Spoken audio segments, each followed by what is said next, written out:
एक 19 साल की लड़की अपने मकान मालिक को अपने कमरे में ले जाती है और कमरे में ले जाने के बाद उससे कहती है कि जो तुम्हारा मन है वो मेरे साथ तुम कर सकते हो। मकान मालिक जैसे ही उसके साथ कुछ करता है, लड़की जो होती है वो कुछ ऐसा करती है जिसे जानकर आप हैरान हो जाएंगे और सोचने पर मजबूर हो जाएंगे कि आखिरकार ऐसा कैसे हो सकता है। इन दोनों के बीच क्या होता है क्या नहीं होता है जानते हैं हम इस घटना के माध्यम से। चले तो बिना देरी के इस घटना को शुरू करते हैं।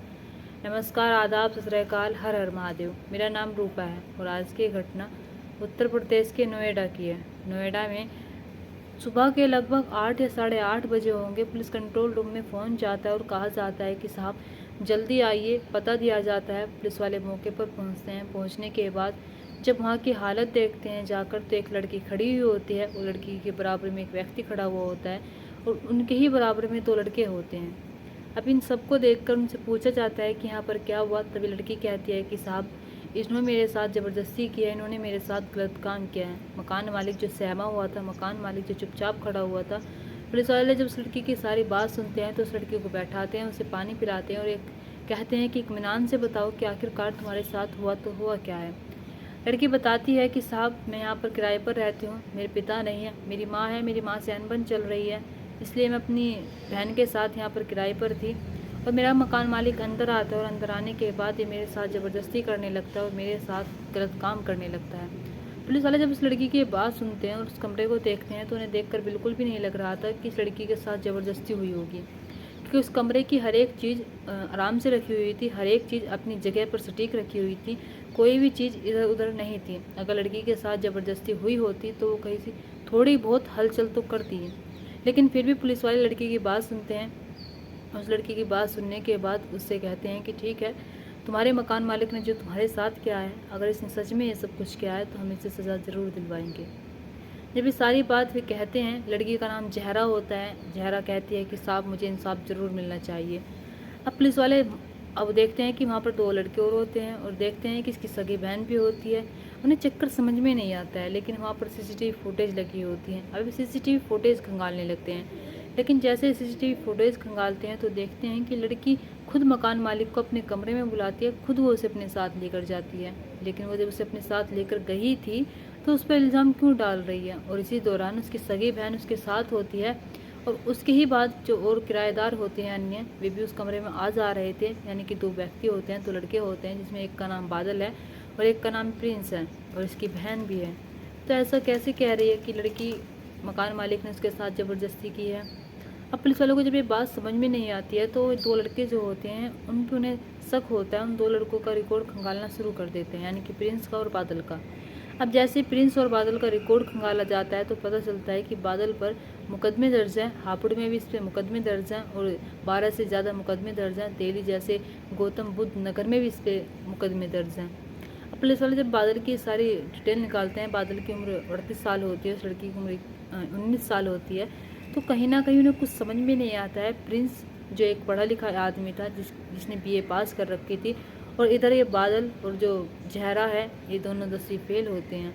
लेकिन ये मैटर क्या था क्या नहीं था, इन्हें कुछ भी समझ में नहीं आता है। फिर ये लड़की के पास जाते हैं, जहरा के पास, और उससे फिर से पूछताछ करते हैं। एक बार फिर से जब उससे पूछताछ की जाती है तो कहीं ना कहीं आपके जहरा अपना बयान बदल रही थी, कहीं ना कहीं वो आपके गुमराह कर रही थी पुलिस वालों को। जब पुलिस वाले से सारी चीज़ें जानकारी ले ही रहे थे तभी मकान मालिक से पूछते हैं कि तुम बताओ हुआ क्या था। मकान मालिक कहता है कि साहब ये जवान लड़की है, 19 साल की लड़की है और कोई भी इस पर फिसल सकता है, कोई भी व्यक्ति इसके पास आसानी से जा सकता है। ऐसे ही मेरे साथ हुआ। ये लड़की मेरे पास खुद आती है और खुद आने के बाद ये मुझे अपने कमरे में ले जाती है और कमरे में ले जाने के बाद मुझसे कहती है कि जो तुम्हारा मन हो तुम मेरे साथ कर सकते हो। अब जैसे मैं इसके साथ कुछ करने की कोशिश करता हूँ तभी इनके जो दोस्त हैं, यानी कि 2 व्यक्ति बादल प्रिंस अंदर आते हैं, उसकी बहन भी अंदर आती है और अंदर आने के बाद ये मुझसे कहने लगते हैं कि हमें तुमने इसके साथ गलत काम किया है। ये वीडियो बना लेते हैं जो मैं उसके साथ करता हूँ और वीडियो बनाने के बाद कहते हैं कि हम ये वायरल कर देंगे, सोशल मीडिया पर डाल देंगे, पुलिस वालों को बता देंगे अगर तुमने मेरी मांग पूरी ना की। मैं इनसे कहता हूँ कि तुम्हें चाहिए क्या, तब ये कहते हैं कि हमें पैसे चाहिए। लेकिन मैं पैसे के लिए मना कर देता हूँ। जैसे मैं पैसे के लिए मना करता हूँ तब कहीं जाकर ये फिर आपको फ़ोन करते हैं, कंट्रोल रूम में फ़ोन किया जाता है, तब आप आते हो। आने के बाद मैं डर जाता हूँ और कुछ कह नहीं पाता। पुलिस वाले जब उनकी बात सुनते हैं तो वाकई उन्हें भी यकीन नहीं होता है। अब जैसे इनके बारे में और जानकारी निकाली जाती है और पता किया जाता है तो पता चलता है बादल, प्रिंस और ये जहरा खान जो हैं ये सब जो हैं मिले हुए थे। और मिलने के साथ साथ इनका एक और केस होता है 2 नवंबर सन 2024 का। 2 नवंबर सन 2024 को गाज़ियाबाद में ये तीनों ऐसा ही करते हैं, यानी कि किराए का मकान लेते हैं। मकान लेने के बाद किराए के मकान का जो मालिक होता है उसका एक बेटा है, और जब उसका बेटा एक इसके पास आता है 8 दिन तक उसके साथ रहते हैं। 8 दिन तक जब उसके साथ रहते रहते ये बेटे को अपने वश में कर लेती है। बेटा इसके बहकाई में आ जाता है। बहकाई में आने के बाद इसके पास चला जाता है और ये उस पर भी ऐसे ही इल्ज़ाम डालती है, उस पर भी दुष्कर्म जैसा केस लगा देती है और कहती है कि साहब इसने मेरे साथ ये सब कुछ किया है, इसने मेरे साथ रेप जैसी घटना को अंजाम दिया है। जब पुलिस में ये सारी चीज़ें कही जाती है तो उसे अरेस्ट कर लिया जाता है। अरेस्ट करने के बाद इधर माँ बाप परेशान हो जाते हैं। माँ बाप एक एप्लीकेशन डालते हैं, वे यानी कि समझौते के लिए तैयार हो जाते हैं। वे कहते हैं कि हम समझौता करना चाहते हैं, लड़की से बात करना चाहते हैं।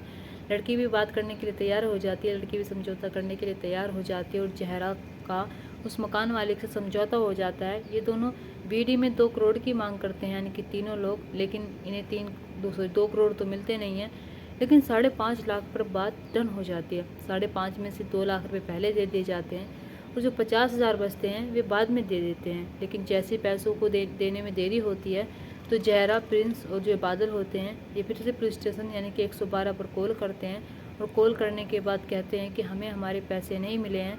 तब कहीं जाकर जो मकान मालिक होता है अपने बेटे को बचाने के लिए जो 2.5 लाख रुपये यानी कि 3 लाख रुपये बचे हुए होते हैं इनके, वो भी दे देते हैं, यानी कि उनसे 5.5 लाख रुपये ले चुके थे। अब बादल से पूछताछ की जाती है, जहरा से पूछताछ की जाती है, प्रिंस से पूछताछ की जाती है कि तुम आखिरकार ऐसा करते तो करते क्यों थे। जहरा बताती है कि साहब मैं ज़्यादा पढ़ी लिखी नहीं हूँ, मेरे पिता नहीं हैं और बादल भी ज़्यादा पढ़ा लिखा नहीं है। बादल से मेरी बातचीत है, बादल मेरा बॉयफ्रेंड है, बादल से मैं प्यार करती हूँ। इधर जो प्रिंस है ये पढ़ा लिखा आदमी है, लेकिन ये फिर भी हमारे साथ मिल जाता है, बादल का दोस्त है। ये तीनों के तीनों एक ऐसा प्लान बनाते हैं, सोचते हैं कि हम ऐसे तो पैसा कमा नहीं सकते, लेकिन इस चीज़ में बहुत ज़्यादा पैसा है, इसलिए हम प्लान बना लेते हैं कि हम अलग अलग जगह पर जाकर किराए पर मकान लेंगे। हम ऐसे लोगों को टारगेट करते थे जो मकान मालिक जिस मकान में रहता है उसमें ही किराए पर देता हो, यानी कि हम उसी घर को टारगेट करते थे। ये सारा काम ढूंढने का बादल और प्रिंस का होता था। ये दोनों ढूंढ कर लेकर आते थे, पहले उनके बारे में जानकारी निकालते थे मकान मालिक के। जानकारी निकालने के बाद तब कहीं जाकर हम वहाँ पर डेरा डालते और 8 दिन, 10 दिन, 12 दिन, 1 महीने से ज़्यादा हम कहीं भी नहीं रुकते थे। हम अपना काम ख़त्म करने के बाद फिर से अपनी दूसरे राह पर निकल जाते थे, दूसरे रास्ते पर निकल जाते थे। लोग जो होते थे डर जाते थे, डर जाने के बाद वे पैसा देने के लिए तैयार हो जाते थे। और जैसे ही मैं उन पर कहती थी कि मैं पुलिस स्टेशन जाऊंगी, मैं उन पर केस लगाऊंगी, तो वे एकदम पैसा दे देते थे। ऐसा ही कई बार हुआ और कई बार मैं ऐसा कर चुकी हूँ। जब पुलिस वाले उनकी सारी बात सुनते हैं तो उन्हें अभी भी यकीन नहीं हो रहा था। बादल जो भी 10वीं फेल था, जहरा जो भी 10वीं फेल थी, जो प्रिंस जो बीए पास था, जो अपना फ्यूचर बना सकता था, लेकिन वो भी उनके साथ मिल जाता है। मिल जाने के बाद ये सब लोग ऐसे ही काम करने लगते हैं। ये सब लोग लोगों को लूटने का काम करने लगते हैं। जहरा कमरे में ले जाती थी आदमियों को और ले जाने के बाद उन्हें अपने जाल में फंसाती थी और कहती थी कि जो तुम्हें मेरे साथ करना है, संबंध बनाने हैं, तुम बना सकते हो। और फिर उनका वीडियो निकाल लेते थे। वीडियो निकालने के बाद फिर उन्हें ब्लैकमेल करती और कहती कि अगर तुमने मुझे पैसे नहीं दिए तो मैं ये वीडियो वायरल कर दूँगी, फिर पुलिस स्टेशन में जाकर दिखा दूँगी। और ये दोनों हमेशा उसके साथ रहते थे, ये दोनों हमेशा उसके आसपास रहते थे, ये दोनों हमेशा उसकी मदद करते थे जहरा की। अब पुलिस वाले इन दोनों को अरेस्ट करते हैं। अरेस्ट करने के बाद इन तीनों के खिलाफ सबूत जुटाते हैं। जुटाने के बाद इन्हें न्यायालय में भेजते हैं। न्यायालय में जो भी सज़ा इनके लिए बनती है वो दी जाएगी। जो भी सेक्शन इन पर लगते हैं वो सब लगाए जाएंगे। लेकिन यहाँ पर जहरा जो बादल के चक्कर में आकर, जहरा की उम्र 19 साल होती है, बादल की उम्र 38 साल होती है, यानी कि इन दोनों में बहुत फ़र्क होता है। इन दोनों में दुगनी उम्र का फ़र्क होता है।